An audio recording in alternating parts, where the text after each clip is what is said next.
You guys, what's up? I'm back to YouTube. So yeah, as I promised in the last episode, I'm gonna be recreating this part of the game of Genshin. So first of all, I'm gonna show you what I focused while doing the scene in Unity. So this part has 3 phases. Okay, so the first phase is just the game menu. You can see here that the infinite bridge is always popping. Okay, then you click on the button and the game starts preloading all the assets, I suppose, or I don't know what exactly, but starts preloading and shows the door. Once the door is on the screen, the camera stops. You can see here the smokes effects that I also create on Unity. And then you are stopped here, and once you click again, now you go into the door and starts loading the game. So those are the 3 phases that I'm gonna be making today with all of you. So yeah, let's start. Okay, so for the first phase, we are gonna be creating the infinite bridge. So for that, we also need some bridge assets. So I quickly create this part of the bridge. It's just a square with some elevations at the end. And then what I did, in order to create that animation where the bridge is like building itself, I just break this asset into 4 different pieces. So you can see here that this is one piece, another one, and the last one. So all together looks the same, but you can have all the parts separated. This will be necessary in order to do the animation, because if you look from here and you move, you can see the animation, right? That happens in the game. So in order to achieve this effect, just quickly made a cube or something like that, and I added some planes. You can see here for the cuts that we are gonna be making, right?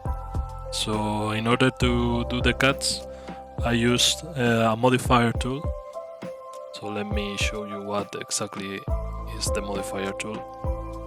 So in order to do the cuts, what I do is create a plane where I want the cut to be.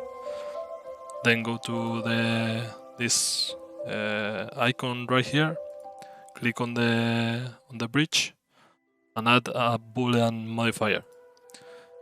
With that, you can select another object, and you can see that it cuts the part that we want. I made 2 variants of the bridge. You have the square bridge, and then you have this one, which is just for adding some variation, So this is what we need on the Blender. Again, for this one you also need the different pieces, so a bit of a pain to do this, but at the end looks really cool. So yeah, this is all for Blender, and now we are gonna start working on Unity.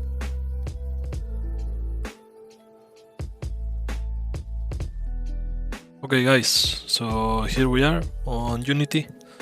The first thing we are gonna do is change the skybox, because right now is the default one. We don't want the default. We want a stylized skybox.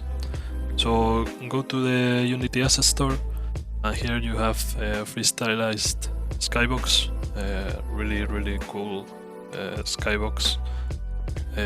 Keep in mind that if you use any of these images, you can move the lighting, but you won't move the sun because it's an image. But I think just for the loading game part of the game, you don't need to move the sun. So I'm gonna use some of this. So for the last episode, I used this one for the night. I will now change and use another one, I think. So in case you don't know to import the pack, just go to Window, Package Manager, you hit My Assets. You can see here all of your assets that you can add to your assets list, and then just go to whatever pack you want and hit import, and that's it. So I have here the stylized skybox pack, and I'm gonna use cube map, materials, and let's see. This one is very bright. Now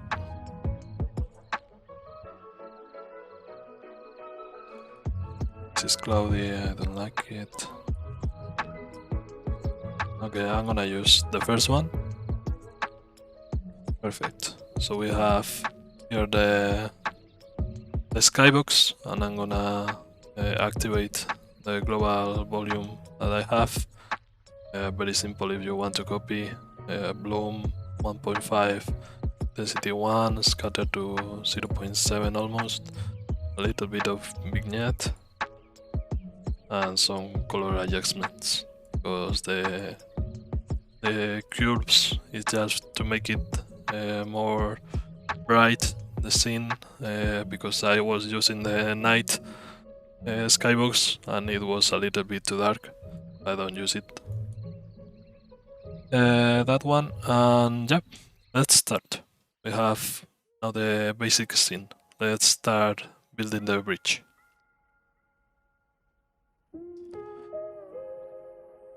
Okay guys, so let's start prototyping, right? And then later we can swap the models of the bridge and all that. So let's start by creating a new cube. We set the transform, and I'm gonna make it that the scale is 2 on X, 2 on Z, and 0.5 maybe on Y. So we have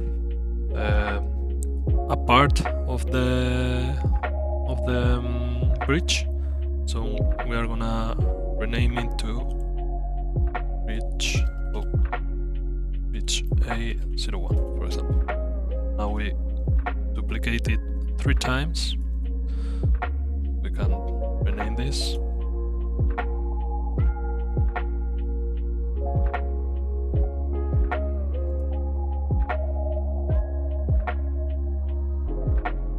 Okay, so now we have our 4 parts of the bridge. So I'm gonna create a empty parent and just rename this to bridge A prefab, because later we are gonna make it a prefab. Okay, so we have all 4 parts of the bridge. So now we are gonna place it accordingly. So let's go to position and go to -1, -1. Then this one will be 1, -1. This one will be 1, 1, oh, -1. No, -1 to 1. The last one and 1. Okay, so now we have our basic platform. We can just add here a collider, box collider, and we are gonna get rid of those colliders. The collider is important for later, so just size to 4 to 4 and 0.5. Perfect. And we have our bridge prefab. So we are gonna drag the object into the prefabs folder, and that way we have the prefab. Okay.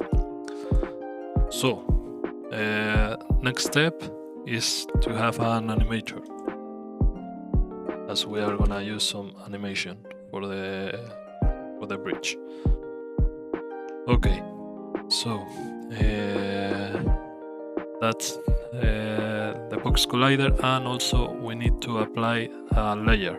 So if you don't know how to add a layer, just click here, add layer, and rename layer 6 or whatever layer you want to bridge.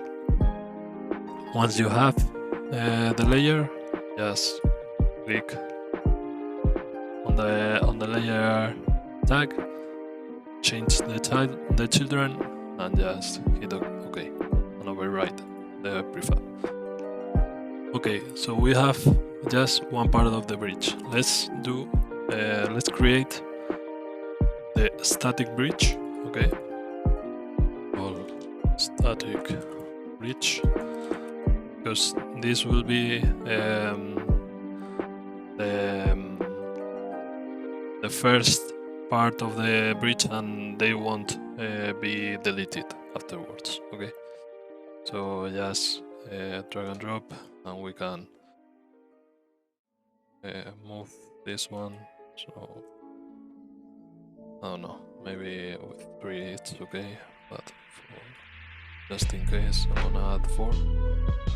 And now if we can see the game view that you know, seems like a bridge.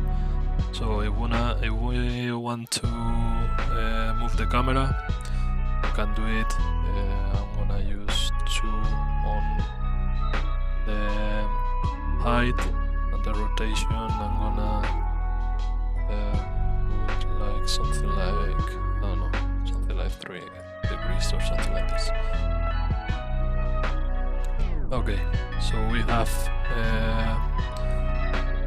the bridge. Actually, I'm gonna move the camera a little bit forward. I'm gonna position to -6 for example. Okay, so now we have the static bridge. Perfect. Now we are gonna create the infinite one. So create empty, set infinite bridge. Perfect. So okay, so the main idea is that an object that will be our spawner will be spawning each prefab, you know, so, and then moves. So spawns a prefab, then moves. Spawns another one, then moves again. Spawns another one, then moves again. Right? So you create that infinite bridge. So let's move the spawner.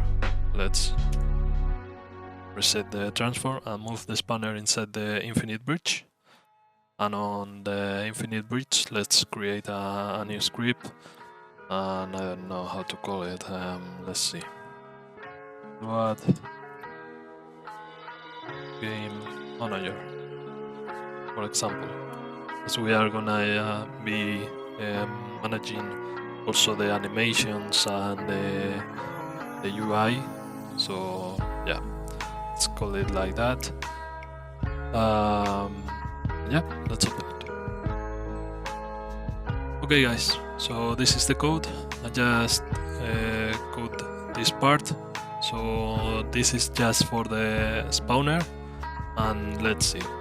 You have spawner settings right here. We have the transform of the spawner, so we can move the spawner. We have a spawner offset, which will be how much the spawner moves. The spawn time, in which every time the spawner will spawn the prefab. Then we have two variables. This one is just to know in which phase of the game we are, because as I said, we are divided this part in 3 phases. The first one is the infinite bridge, second one the camera stops and the doors appears, and the third one you move into the door and then you load the game. And the other one is just a boolean, so the spawner is not creating prefabs every frame.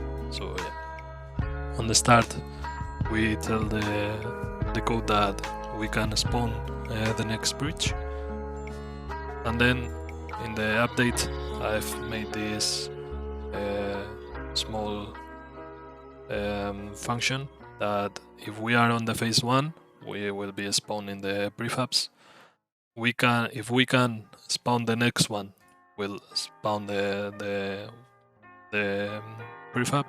So once we enter, we cannot spawn more, so the spawner won't be doing the same function on any update.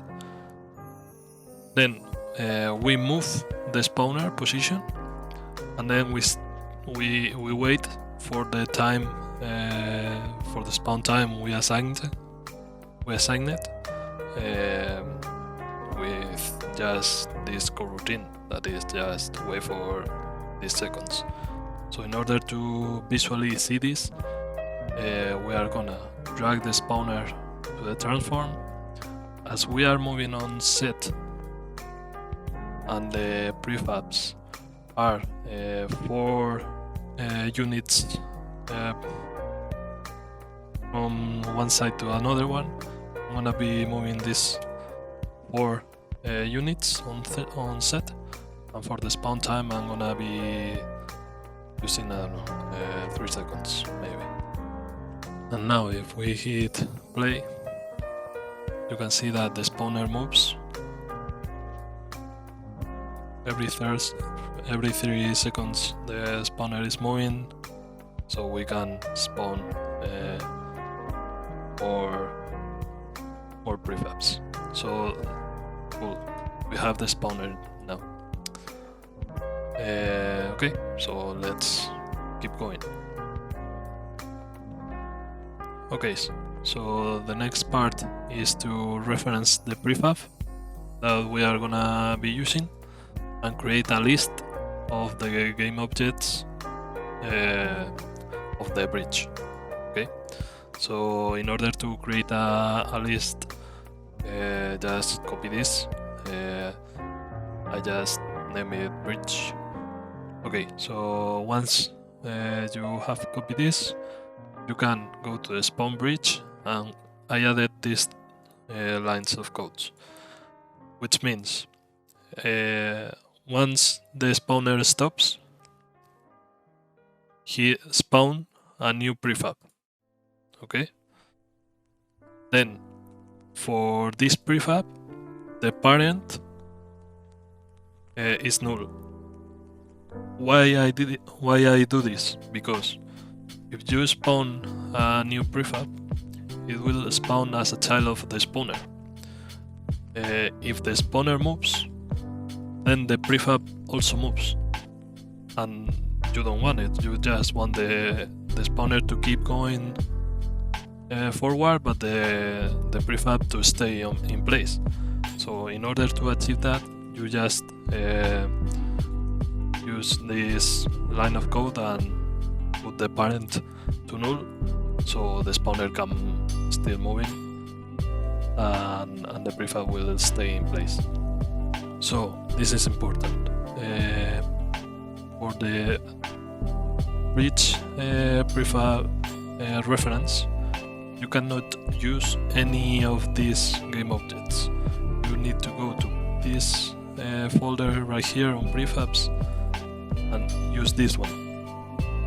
You cannot use anyone that is already on the scene, because for example, if you deactivate the prefab, you are using the prefab deactivated, so it won't show up. Alright, so you need to assign this one right here. And now if we hit play,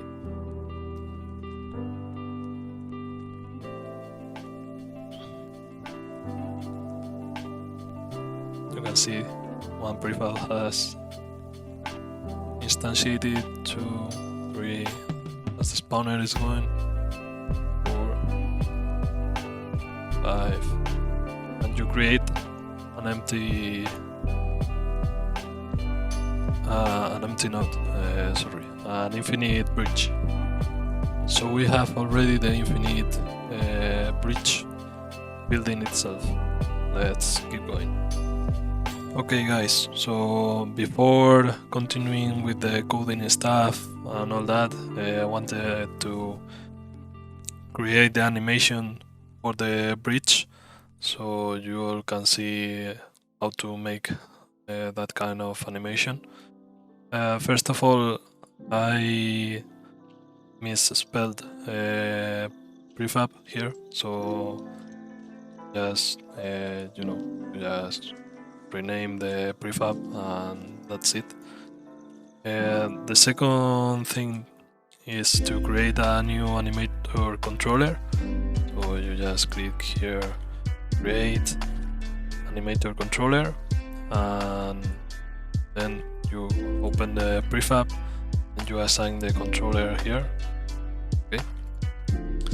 And now once you have dropped the controller into the animator, you can see that you go to the animation phase and you will have this. So this is the animation, the default animation controller. So now go back, drop a prefab on the scene and go to the animation window. The animation window, you just need to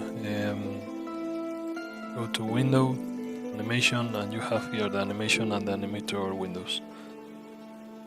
So you select this one and you create a new animation clip. I already did it, so I'm not gonna create it again, but you can name it as you want, all the stuff. So I'm gonna create a new state. You don't need to do this. This will be created by Unity, so don't worry about it. That's it. Okay. So this is the animation that I created. Let me select the prefab and move it to here. So the animation, I made it that all 4 pieces start at -20, and then every 15 frames the first one starts to move at 0.00, then the second one at 0.15, then the second one 0.30, 0.45, every 15 frames.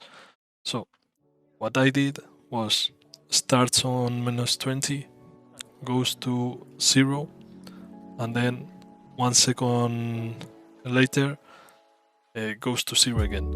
Why I did this? Because if you then go to curves, you can see the curve animation, and you can smooth the animation. So for example, if I didn't smooth the animation, this part would be on -13, and the second it goes to 0, it stays on 0. But instead, as I tweak the animation on the curves, look at the value. It goes to 0, goes higher than 0, a little bit higher, and then goes to 0 again. So I did this with the curve. You can see that there's a keyframe where you put the keyframe of the animation, and you can move this all you want. So what I did is move it a lot, and now in the higher point of the curve I want this to be around 0.3, something like that. So 0.3, and what that gives me is that this part of the bridge will go to 0, go a little bit higher, and then go back. So it gives that effect that Genshin has. Okay. So I did this with all of the 4 pieces, but you know, it's the same animation, right? But just with a delay in time for each part of the bridge. And so with that out of the way, we can see that we have here the prefab. Also the animation, by default Unity creates the animation with loop time checked. Uncheck this because you don't want the animation to be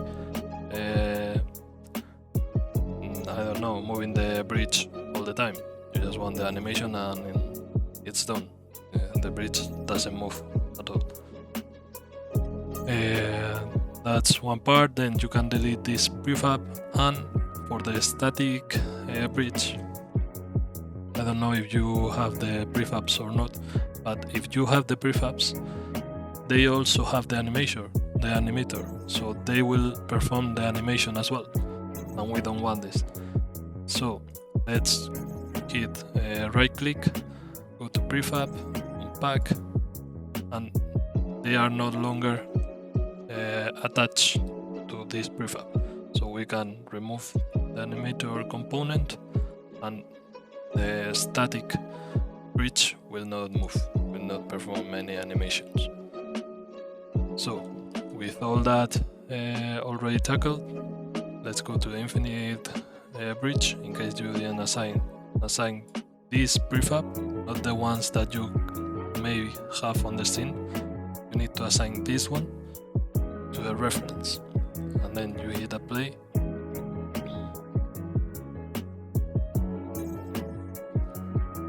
And you can see now that this is working. So it's creating the infinite bridge.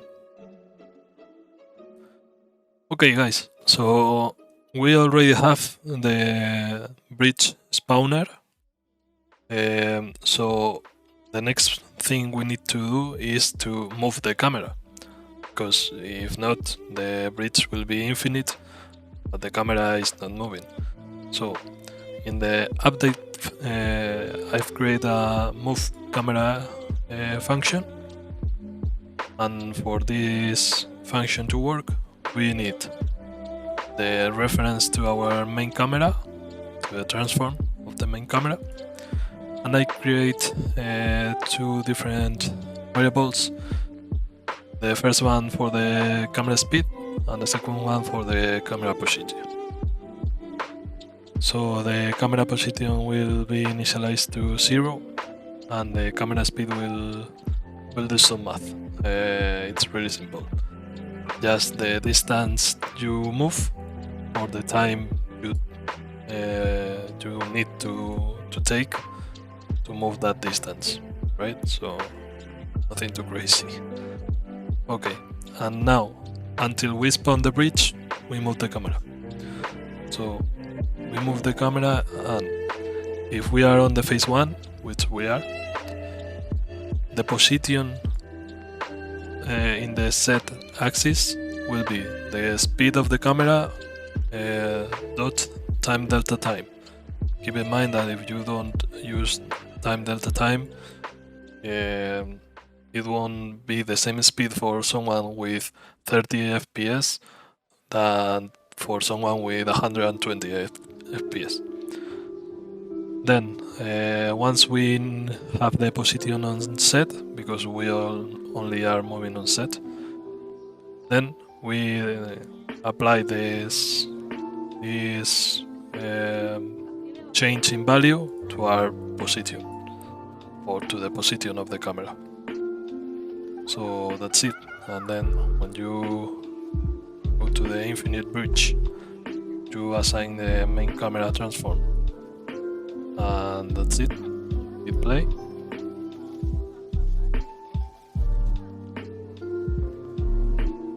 And you can see that the camera is moving. I know it's too close right now, but don't worry, we can adjust that.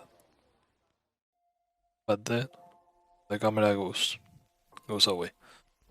So let's adjust the camera right here until it goes to -12, maybe. Here, hit play. Let's see.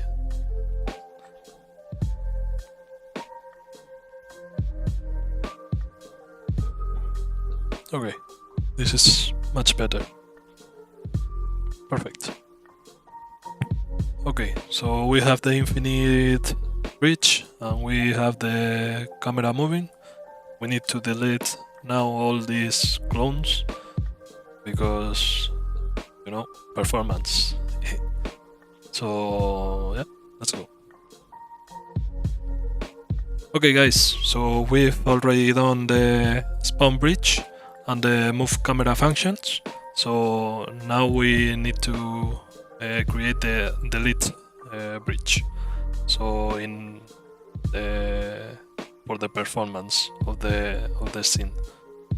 So for the delete bridge, I'm gonna be using recasts. Yeah, it's easy, but you need to pay attention. You never used a raycast before.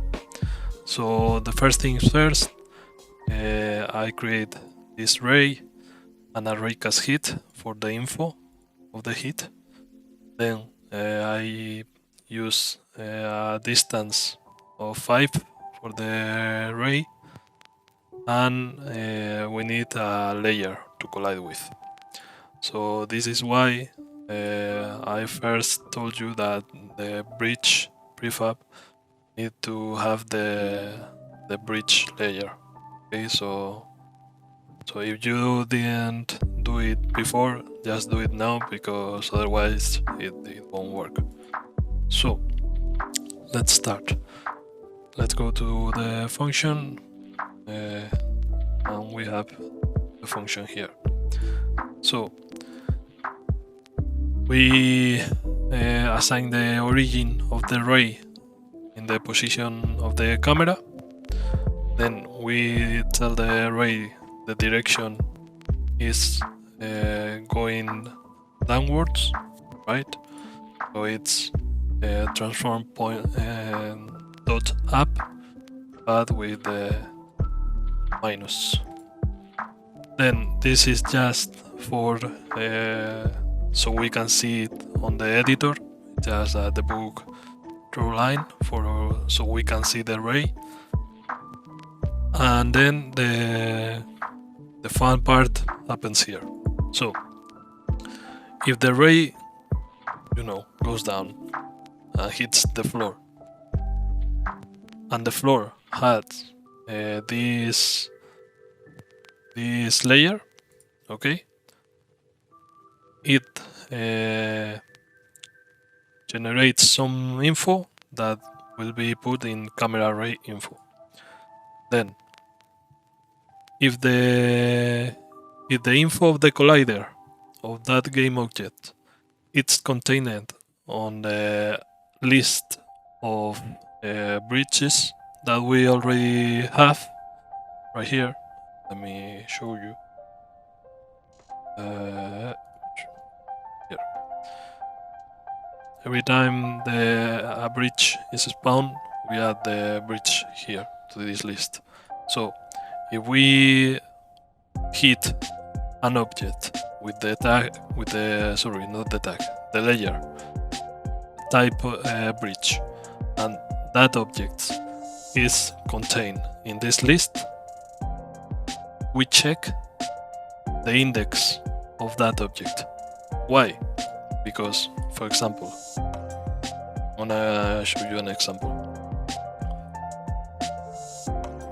Let's go to like this, okay? From this one to this one. So, yeah, sorry. Okay, now this will be the index of 0. This will be the index of 1. This will be the index of 2. And this will be the index of 3. So if we hit with the camera this object and the index is 0, we cannot delete this one because the camera is still here. So we can see that the object is despawning. So we don't want that. But for example, when the camera goes here, the index of this object will be 1. So we tell, oh, okay, this is the one, but then you can delete 0 because we are already here. We are not seeing this one. So this is it. If the index is higher than 0, we can destroy the element of the list with the index 0. And then we remove that object from the list, because if not, the object is destroyed, but the list stays, the index of 0 of the list has an element that is empty. So if you don't do this, the second time you will delete or destroy the index of 0, it will be empty and it will show an error. So we need to remove the object also from the list. So I'm gonna show you right now. It's really simple. Once you see it, it's really simple. You need to assign the bridge layer here. So bridge. Now.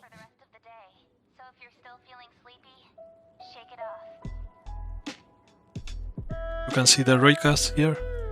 It's hitting 0, it's hitting 1, then removes the one before, right?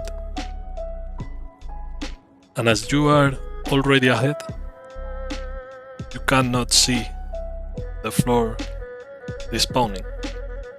And also it's good for performance. So you don't have the infinite amount of clones here. Okay, so that's the first part of the first phase of the loading game scene. And yeah, see you in the next one.